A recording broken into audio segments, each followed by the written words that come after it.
Good afternoon. आप सभी अपनी जगह खैरियत से होंगे और अब पढ़ाई पर भी थोड़ा अच्छे से ध्यान दीजिएगा, क्योंकि नए सिस्टम हैं और इस सिस्टम में हम जितना जल्दी खुद को एडजस्ट कर पाते हैं, अपनी पढ़ाई को स्पीड अप कर पाते हैं, उतना बेहतर है। देखिए, हमारा फिजिकल एजुकेशन का फर्स्ट चैप्टर है changing trends and career in physical education. दुनिया में हर चीज़ बदलती है, चेंज एक यूनिवर्सल ट्रूथ है। सब चीज़ें बदलती हैं, इवन जो सजीव नहीं हैं, जो निर्जीव चीज़ें हैं, वो भी बदलती हैं। आपने अगर देखा होगा, आप हिल स्टेशन वगैरह घूमने जाते हैं तो वहाँ पहाड़ों के आकार अलग अलग होते हैं। वो 100 साल पहले नहीं होंगे या उससे थोड़ा और पहले नहीं होंगे, क्योंकि यहाँ पे हर चीज़ एक दूसरे को बदलती रहती है। इसी तरीके से फिजिकल एजुकेशन में भी जो ट्रेंड्स आज हम देख रहे हैं वो पहले से नहीं थे, वो भी बाय द टाइम अलग अलग तरीके से बदलते रहे हैं।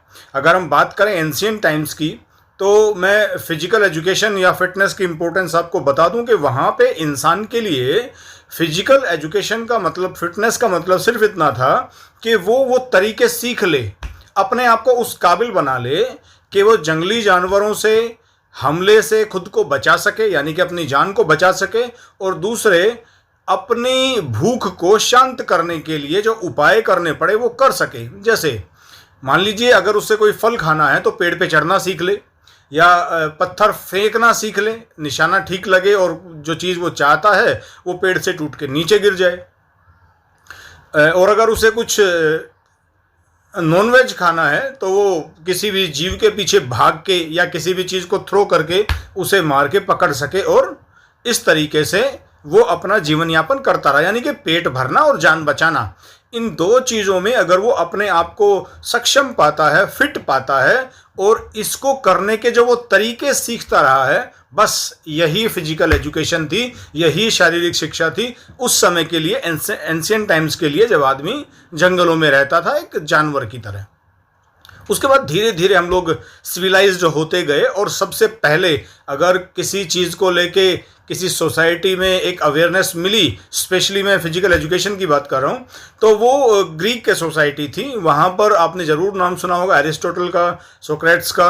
इन लोगों ने बाकायदा अपने राज्यों में प्रशिक्षण शिविर चलवाए, राजाओं से द्वारा प्रशिक्षण शिविर चलवाए कि नागरिक और सैनिक, क्योंकि पहले ऑलमोस्ट हर नागरिक ही सैनिक होता था, क्योंकि आपसी लड़ाई झगड़े बहुत होते थे, अधिकारों की लड़ाई थी, दूसरों के पशुधन पर, खेतीबाड़ी पर, ज़मीन पर कब्जा करने की लड़ाई थी। तो उसके लिए कुशल होना ज़रूरी था, हथियार चलाने में निडर होना ज़रूरी था, बलिष्ठ होना ज़रूरी था, यानी कि ताकत उसके भीतर होनी ज़रूरी थी, वही बढ़िया नागरिक और अच्छा सैनिक माना जाता था। तो इस तरीके से जो पहला एंशिएंट टाइम्स का ट्रेंड था वो ग्रीक सोसाइटी ने बदल दिया।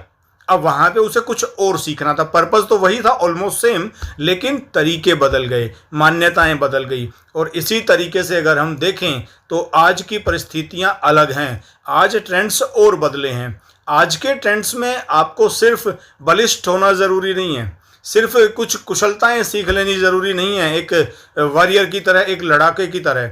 आज की मान्यताएं अलग हैं। आज फिजिकल एजुकेशन हमें ये सिखाती है कि हम किस तरीके से अपने आप को ओवरऑल डेवलप कर सकते हैं। बस ये जो मान्यताएं बदली हैं, यही चेंजिंग ट्रेंड्स हैं फिजिकल एजुकेशन के। इसमें हम देखते हैं कि सिर्फ हमें ओवरऑल डेवलपमेंट ही नहीं, लीडरशिप भी सीखनी है। यही फिजिकल एजुकेशन के मायने हैं आज के दौर में, कि एक ऐसा टूल है, एक ऐसी विद्या है, एक ऐसी एजुकेशन है जिससे आदमी खुद को मेंटली, फिजिकली, इमोशनली, सोशली और स्पिरिचुअली डेवलप करता है। उसके लिए अलग अलग टूल्स हैं, अलग अलग ट्रेनिंग सेशंस हैं, अलग अलग तरीके के प्रोग्राम्स डेवलप हैं ऑलरेडी। तो ये सारे प्रोग्राम्स हमें अपने ओवरऑल डेवलपमेंट की तरफ लेके जाते हैं। ये जो मॉडर्न ट्रेंड है फिजिकल एजुकेशन का, ये 18th सेंचुरी जर्मनी से शुरू हुआ है। जर्मनी ने इंट्रोड्यूस करा है। जैसे मैंने आपको पहले बताया था कि एक समय ग्रीक्स ने इसके ट्रेंड को टोटली चेंज किया था, लेकिन मॉडर्न टाइम्स में ये श्रेय जर्मनी को जाता है। तो जर्मनी ने इस मॉडर्न ट्रेंड को सेटअप किया है वर्ल्ड वाइड। अब नीचे देख रहे हैं कि बहुत सारी डेफिनेशंस दी गई हैं फिजिकल एजुकेशन की, लेकिन डेफिनेशंस में भी वैरायटी पाएंगे। इसकी वजह यही है कि जिस तरह से ट्रेंड्स फिजिकल एजुकेशन के बदले हैं, उसी तरीके से ये थिंकर्स जो थे, जो फिजिकल एजुकेशन को स्टडी कर रहे थे, या किसी भी, चूंकि फिजिकल एजुकेशन का बड़ा पार्ट है और सब चीज़ें इससे इफेक्टेड होती हैं। अगर आदमी फिट नहीं है तो कुछ कर नहीं पाएगा, तो उसके जीवन के दूसरे भी जो आयाम हैं वो उससे इफेक्टेड होते हैं। तो उनके इन ओपिनियंस में भी अलग अलग जो श्रीमान हैं जिन्होंने हमें ये डेफिनेशंस दी हैं, उनके ओपिनियंस में भी आपको चेंज नज़र आएगा। तो इन ओपिनियंस में जो सबसे बेस्ट ओपिनियन मुझे लगता है वो एडवाइजरी बोर्ड का जो ओपिनियन है, जो डेफिनेशन है जो सेंट्रल एडवाइजरी बोर्ड ने हमें दी है, वो बिल्कुल परफेक्शन के नज़दीक लगती है इस मॉडर्न ट्रेंड के। आइए ज़रा इसे एक बार देख लेते हैं। Physical education is the education through physical activities for the development of the whole personality of the child to its fitness and perfection in mind, body and soul। जी हाँ, माइंड, बॉडी एंड सोल और full development, उसकी पूरे तरीके से उसका विकास, ये परिभाषा जो है इस मॉडर्न टाइम्स में बदलते ट्रेंड्स को सेट करती है। एक चीज़ पर ध्यान दीजिएगा, यहाँ परफेक्शन की बात है, बॉडी, माइंड एंड सोल की बात है। देखिए, जो सोल है, जो आत्मा है, उसे प्योरली ह्यूमन माना गया है। वो बहुत नैतिक आधार लिए है, बहुत मानवता पर विचार करती है, चूंकि परमात्मा का अंश माना गया है। इसलिए फिटनेस में स्पिरिचुअलिटी का होना निहायत ज़रूरी है, क्योंकि स्पिरिचुअल पीपल्स जो होते हैं वो दूसरों के मुकाबले कहीं ज़्यादा सहयोगी होते हैं, दयालु होते हैं, परोपकारी होते हैं और पॉजिटिव मिलते हैं। तो इसलिए आप अगर फिजिकली फिट मानते हैं अपने आप को, और अगर आपको फिजिकली फिट होना है, तो फिजिकल एजुकेशन आपको ट्रेंड करेगी, स्पिरिचुअल होने में भी मदद करेगी। निहायत ज़रूरी है, एक पूरा माइंड सेट ही बदल जाता है स्पिरिचुअलिटी से। दैट्स वाई स्पिरिचुअलिटी इसमें ऐड है। अब एक चीज़ सोचिए, जिस दिन आप फास्ट रखते हैं, व्रत आप रखते हैं, आपके घर में कोई दूसरा व्रत रखता है, तो उस दिन घर का पूरा सीन, पूरा डे रूटीन आप ज़रा चेक कीजिए। दूसरे किसी भी दिन के मुकाबले दिन की शुरुआत कहीं ज़्यादा अच्छी, बेहतर और पॉजिटिव सोच के साथ होती है। आदमी सबसे पहले उठता है, अपने और अपने आसपास के एनवायरनमेंट यानी घर को साफ़ सफाई पर ध्यान देता है, फिर स्नान आदि करके वो बाकायदा पूजा की थाली सजा के, हो सकता है तो नंगे पैर मंदिर तक जाता है, वहाँ शांति से 5 मिनट, 10 मिनट, 15 मिनट अपने समय की उपस्थिति के अनुसार वो परमात्मा से ध्यान रखता है। और नंगे पैर जाने का भी विचार जो है वो ये था बुजुर्गों के द्वारा जो हमें मिला है कि भाई चींटी भी हमारे पैर के नीचे आके नहीं मरे। तो देखिए कितने परोपकार की भावना है, कितना दूसरों को सहयोग देने की भावना है। तो स्पिरिचुअलिटी आदमी को और ज़्यादा ह्यूमैनिटी के करीब लेके आती है। तो इसीलिए माइंड, बॉडी एंड सोल जो परफेक्ट ह्यूमन क्रिएट करती है, एक अच्छा नागरिक देती है, एक बढ़िया फिट आदमी सोसाइटी को देती है, जिससे सोसाइटी और बेहतर हो सकती है। तो आइए अब आगे देखते हैं AIIMS and objectives of physical education. देखिए, इसके एम या ऑब्जेक्टिव जो है हम उसका जिक्र कर चुके हैं ऑलरेडी, क्योंकि डेफिनेशन में ही आ गया है। माइंड, बॉडी एंड सोल, ये 3 चीज़ हमें मिल गई हैं। और उससे पहले हमने देखा था कि मॉडर्न जो कॉन्सेप्ट है वो लीडरशिप की तरफ भी देता है। आपको शारीरिक रूप से और मेंटली शार्प ही नहीं करता है, आपको अलग अलग स्किल्स सीखने की, जल्दी सीखने की एबिलिटी ही नहीं देता है, बल्कि वो आपको लीडरशिप की ओर भी लेके जाता है। अब लीडरशिप के मायने क्या हैं? सीधे सीधे आप बहुत कुशाग्र बुद्धि के होने चाहिए, शार्प माइंड के होने चाहिए, नॉलेजेबल होने चाहिए, मोरालिटी आपके भीतर होनी चाहिए, आप दूसरों की मदद करने वाले होने चाहिए, एहसान ना जता के, बिना एहसान जताए मदद करने वाले होने चाहिए, किसी का मजाक ना उड़ाएं, आपकी भाषा अच्छी हो, दूसरे आदमियों को सम्मान दें, उनकी बात सुने। ये लीडरशिप की एबिलिटीज़ हैं और ये किसी भी पॉजिटिविटी के बिना आदमी के भीतर नहीं आ सकती। जब तक आदमी का पॉजिटिव माइंडसेट नहीं रहेगा तब तक वो इन चीज़ों के आसपास भी नहीं आ सकता है। इसलिए फिजिकल एजुकेशन का मॉडर्न ट्रेंड आपको बिल्कुल टोटली पॉजिटिव बना के छोड़ देता है। जो एम्स एंड ऑब्जेक्टिव्स हैं हमें इन डेफिनेशन से ही उनके बारे में पता लग जाता है। तो इसके जो ऑब्जेक्टिव्स हैं वो हम देख लेते हैं। पहला तो जैसे अभी तक हम कई बार जिक्र कर चुके हैं, फुल्ली फिजिकली डेवलप होना, ये इसका मेन एम है। इसके अलावा मेंटली डेवलप होना, मैं फुल्ली शब्द बार बार नहीं बोलूँगा, आप संपूर्ण विकास इसको मानिए। एक ओवरऑल डेवलपमेंट जो है ना, कंप्लीट डेवलपमेंट ओवरऑल, वहाँ से मतलब है। तो फिजिकल डेवलप होना, मेंटल डेवलप होना, सोशल डेवलप होना, स्पिरिचुअल डेवलप होना और इमोशनल डेवलप होना। जी हाँ, इन 5 चीज़ों का कंप्लीट डेवलपमेंट ही मॉडर्न फिजिकल एजुकेशन का ट्रेंड है, यही उसकी परिभाषा है, यही उसका उद्देश्य है।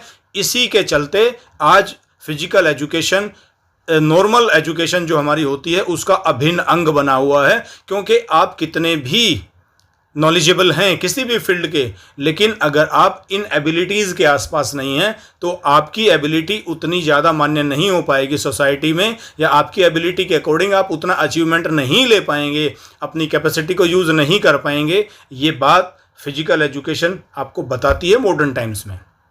इसलिए हम थोड़ा थोड़ा जान लेते हैं कि भाई ये physical, mental, social, emotional, spiritual development है क्या। थोड़ा डिस्कशन में अभी तक आ भी चुका है, तो हम जान लें कि फिजिकल डेवलपमेंट से की अगर हम बात करते हैं तो उसमें सीधा सीधा एक मतलब आता है कि हम शारीरिक रूप से बहुत बेहतर दिखें, रहें, साफ हमारा शरीर रहे, हमारे आसपास का एनवायरनमेंट साफ रहे, यानी कि हम कहीं ना कहीं हाइजीन अपने आप को, अपने एनवायरनमेंट को रखेंगे तो हम ज़्यादा बेहतर रह पाएंगे, हेल्दी रह पाएंगे, फिट रह पाएंगे, कॉन्फिडेंट रह पाएंगे, ज़्यादा काम कर पाएंगे।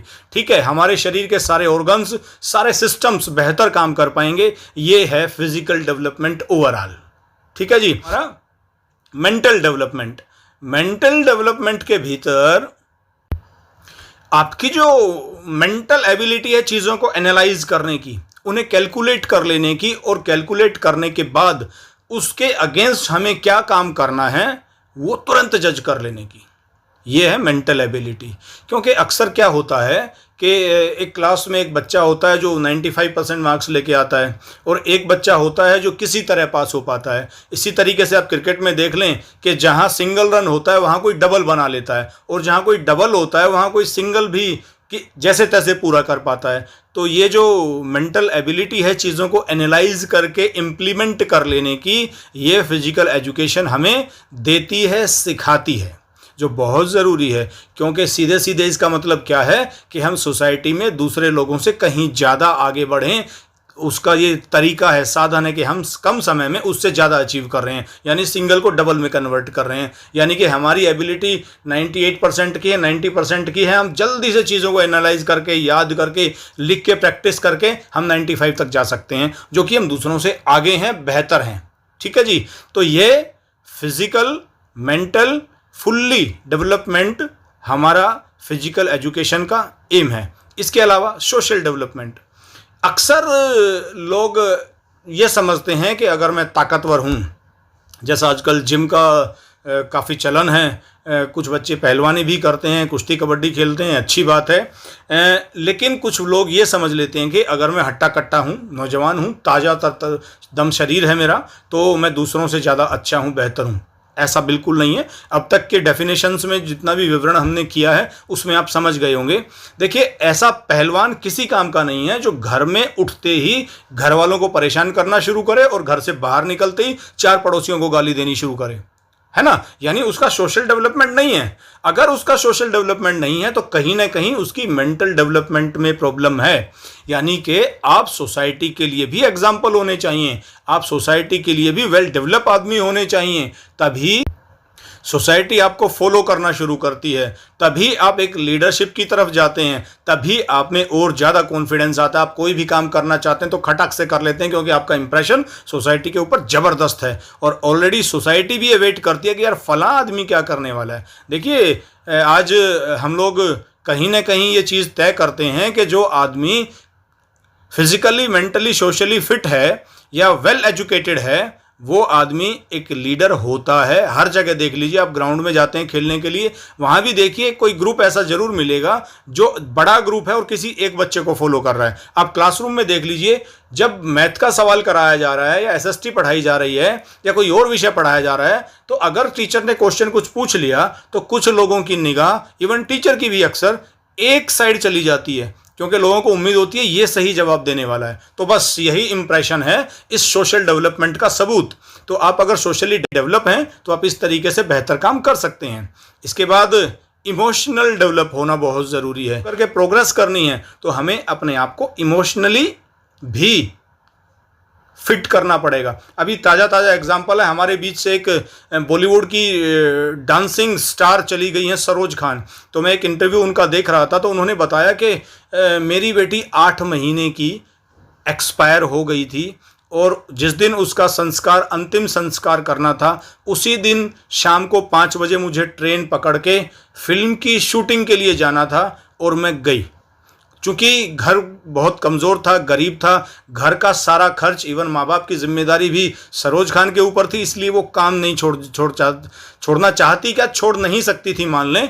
तो ऐसी सिचुएशन में भी खुद की बेटी, वो भी 8 महीने की एक्सपायर हुई और वो डांस करने गई हैं कि इमोशनली कितना स्ट्रोंग होंगी वो। मुझे एक बहुत अच्छा किस्सा याद आ रहा है कि हमारे एक खिलाड़ी थे बहुत बेहतर, विनोद कांबली, वो अपने इमोशंस को कंट्रोल नहीं कर पाए। अदरवाइज सचिन तेंदुलकर के पुराने क्लासमेट हैं, टीममेट हैं और एक ही ग्राउंड पे खेलते हैं। वर्ल्ड रिकॉर्ड है दोनों के नाम। जब वो स्कूलिंग में थे तो 600 से ज़्यादा रन नॉट आउट रह के उन दोनों ने बनाए थे। वो आदमी जो अपने 3rd टेस्ट मैच में ही डबल सेंचुरी लगा दे, मैं आपको भी याद दिला दूं, किसी भी फॉर्मेट में सचिन को सैकड़ा बनाने के लिए समय लगा था और वनडेज में तो 79 मैचेस लिए थे सचिन तेंदुलकर ने पहला सैकड़ा लगाने के लिए, आज जो दुनिया का सबसे ज़्यादा 100s लगा चुका है। वहीं विनोद कांबली तीसरे मैच में ही डबल 100 लगा चुके थे।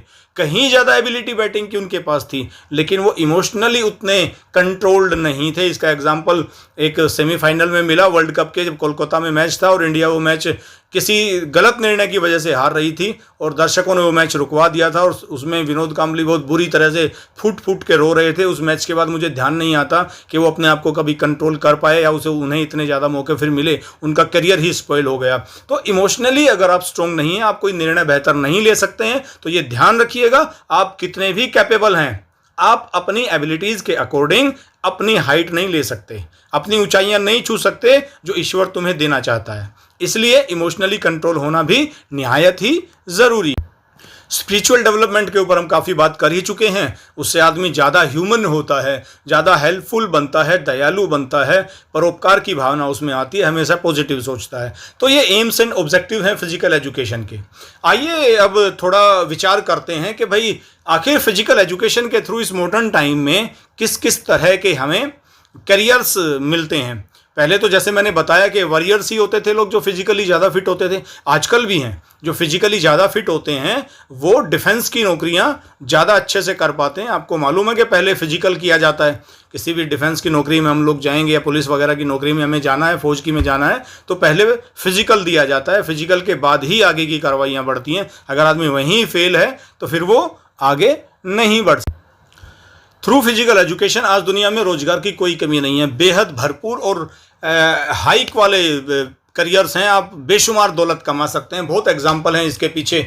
जैसे कोई कोच हो सकता है, जितने भी आपके मशहूर टेनिस खिलाड़ी हैं, जितने भी आपके फुटबॉलर हैं, सब अपने कोच रखते हैं, पर्सनली कोच रखते हैं या फिटनेस के लिए ट्रेनर रखते हैं और उनके बदले में उन्हें ह्यूज पैसा मिलता है, बढ़िया वो मिलता है। साथ ही मान लीजिए किसी को चोट लगी है, सचिन को टेनिस एल्बो हुआ था जिसकी वजह से उसका करियर रुका था 1-1.25 साल बीच में। मुथैया मुरलीधरन को चोट लगी थी। बहुत बड़े बड़े सभी खिलाड़ियों को चोट लगती है, क्योंकि खेल और चोट एक ही बात मान के चलिए, एक है तो दूसरी भी मिलेगी। तो वो डॉक्टर्स भी बहुत भरपूर पैसा कमाते हैं। तो आज ऐसा नहीं है कि, और आप देखिए महेंद्र सिंह धोनी फिल्म बनी थी, मिल्खा सिंह फिल्म बनी थी, मैरी कॉम फिल्म बनी थी, उन्होंने बहुत दौलत कमाई है। तो पैसा आज बहुत ज़्यादा है। बस हम करियर्स कल डिस्कस कर लेते हैं कि कौन कौन से करियर हमें फिजिकल एजुकेशन के थ्रू मिलते हैं। सबसे पहले तो मैं आपको पढ़ा रहा हूँ, आप अभी न्यूली 11th में आए हैं, तो एक ये टीचिंग करियर भी है। फिजिकल एजुकेशन के थ्रू हमें टीचिंग करियर भी मिलता है। आप नोटिस करें, जब आप प्राइमरी विंग में थे तो आपको दूसरे फिजिकल टीचर मिले थे, आप सेकेंडरी में आए हैं तो आपके पास दूसरे फिजिकल टीचर थे, अब आप सीनियर सेकेंडरी में हैं तो आपके पास दूसरे फिजिकल टीचर हैं। तो टीचिंग एक प्रोफेशन है और अच्छा रेपुटेशन वाला, हेल्दी इनकम वाला करियर है, तो कोई डाउट नहीं है इसमें, टीचिंग एक करियर है। इसके अलावा जो दूसरा करियर हमें इसमें मिलता है वो परफॉर्मर का मिलता है। परफॉर्मर इन द सेंस आप प्लेयर हो सकते हैं। सचिन के पास बेशुमार पैसा है, कोहली के पास बेशुमार पैसा है, धोनी के पास बेशुमार पैसा है। नाम कितने लेंगे, सब छोटे पड़ने वाले हैं। Specially footballer, tennis player, cricketers और चेस प्लेयर्स, इनके पास ज़बरदस्त पैसा है और वो सिर्फ खेलने ही उन्हें दिया है। तो एज ए परफॉर्मर आप एक बढ़िया हेल्दी करियर चूज कर सकते हैं। उसके अलावा आप अंपायर हो सकते हैं, आप कोच हो सकते हैं, आप ट्रेनर हो सकते हैं। आजकल तो बहुत सारे हेल्थ रिलेटेड भी आपके गली गली में जिम्स खुले हुए हैं, वहाँ ट्रेनर आपको पक्का मिलेंगे। तो वो भी फिजिकल एजुकेशन के थ्रू ही आपको ट्रेन करते हैं, कोच करते हैं। तो ये भी एक बहुत हेल्दी करियर है, यानी कि टीचिंग करियर है और दूसरे एक परफॉर्मर करियर है, यानी कि आपको उसको परफॉर्म करते रहना है। मैंने बता दिया है किस किस तरीके से है ये सारी परफॉर्मेंसेस। इसके अलावा मीडिया का ह्यूज रोल है। मीडिया न्यूज़पेपर में ही नहीं आता है, प्रिंट मीडिया में वो आएगा, टीवी में ही नहीं आता है। इसके अलावा वो बुक्स भी लिखते हैं, वो स्टोरीज़ भी डेवलप करते हैं, वो इंटरव्यूज़ भी करते हैं और उनके साथ फोटोग्राफर भी होते हैं, और वो फिल्म भी लिखते हैं, उनकी स्क्रिप्ट लिखते हैं, डायलॉग्स लिखते हैं।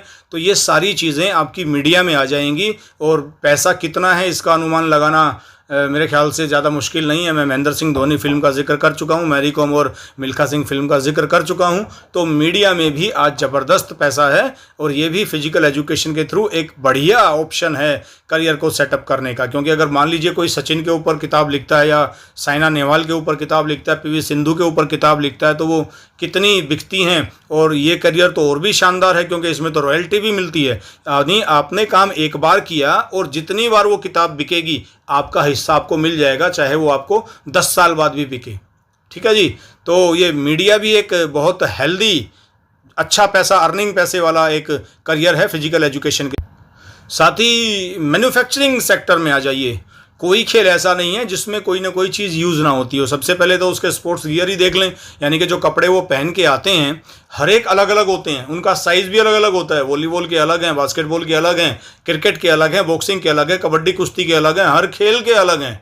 ठीक है जी। तो सोच के देखिए उनकी मैन्युफैक्चरिंग में भी कितना अच्छा खासा पैसा है। आजकल तो आईपीएल जैसे टूर्नामेंट की वजह से आम पब्लिक में भी स्पोर्ट्स की जर्सियां बहुत बिकती हैं और जिनका ट्रेंड सेट हो जाता है। जैसे फुटबॉल में 10 नंबर की जर्सी का लियोनेल मेसी लिखा होता है, या कोई सचिन की लेना चाहे, कोहली की लेना चाहे, तो उनकी तो सेल भी नॉर्मल रेट से काफ़ी महंगी होती है और बहुत लोग खरीदते हैं।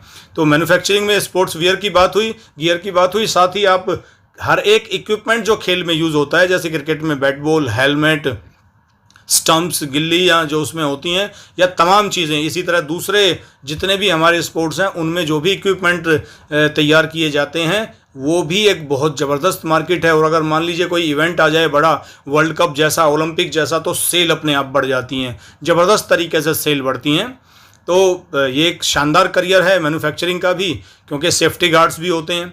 मान लीजिए कोई खेल ऐसा है जिसमें, जैसे कुश्ती, उसमें तो कोई इक्विपमेंट की ज़रूरत नहीं होती, लेकिन फिर भी अगर इक्विपमेंट की बात करेंगे तो रेफरी के पास विसिल भी होती है। ठीक है, सेल उतनी ज़्यादा नहीं होगी, लेकिन एक बात नोटिस कीजिए, हर एक कबड्डी खेलने वाला खिलाड़ी उसके शूज़ और उसके जो जॉइंट्स को सपोर्ट करने के लिए वो सेफ्टी गार्ड्स लगाते हैं, वो ये भी तो मैन्युफैक्चरिंग में आते हैं। तो इस तरीके से हम नोटिस कर रहे हैं कि मीडिया सेक्टर में एज ए परफॉर्मर, चाहे हम ट्रेनर की बात करें, कोच की बात करें, उस सेक्टर में, और अपना खुद के करियर को स्पोर्ट्स को लेके बहुत बढ़िया है। टीचिंग करियर है। तो ये बहुत सारे करियर हैं बेटा जो एक बहुत बड़ी संख्या में लोगों को रोज़गार देते हैं।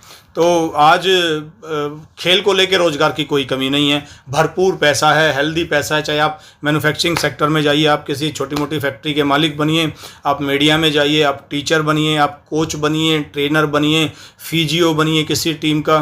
तो मेडिसिन में तो बल्कि ज़बरदस्त उछाल आया है। कुछ घटनाएं मॉडर्न में ऐसी हो गई हैं कि अगर आप कुछ ऐसे सब्सटेंस लेते हैं जो अलाउड नहीं है स्पोर्ट्स में, और आप गलती से ले लेते हैं, क्योंकि बहुत सारी दवाइयों में, ड्रग्स में मिलते हैं वो, तो आपका करियर बर्बाद हो सकता है। तो इसलिए ये भी एक स्पेशल फील्ड है, लोग सलाह लेके ही चीज़ें यूज़ करते हैं, स्पेशली जब इवेंट नज़दीक होता है उस समय। ठीक है बेटा। तो ये हमारा आज का टॉपिक था, फिजिकल एजुकेशन में जो ट्रेंड्स चेंज हुए हैं उनको लेके, और उसका एम और ऑब्जेक्टिव्स क्या थे, और इसमें हमें किन किन करियर्स को हम अपना सकते हैं। तो ये हमारा अब तक का जो हमने टॉपिक किया है, ये वो टॉपिक था। इस वीडियो को बार बार ध्यान से सुनिएगा और अपने नोट्स बहुत बढ़िया तरीके से बना लीजिएगा।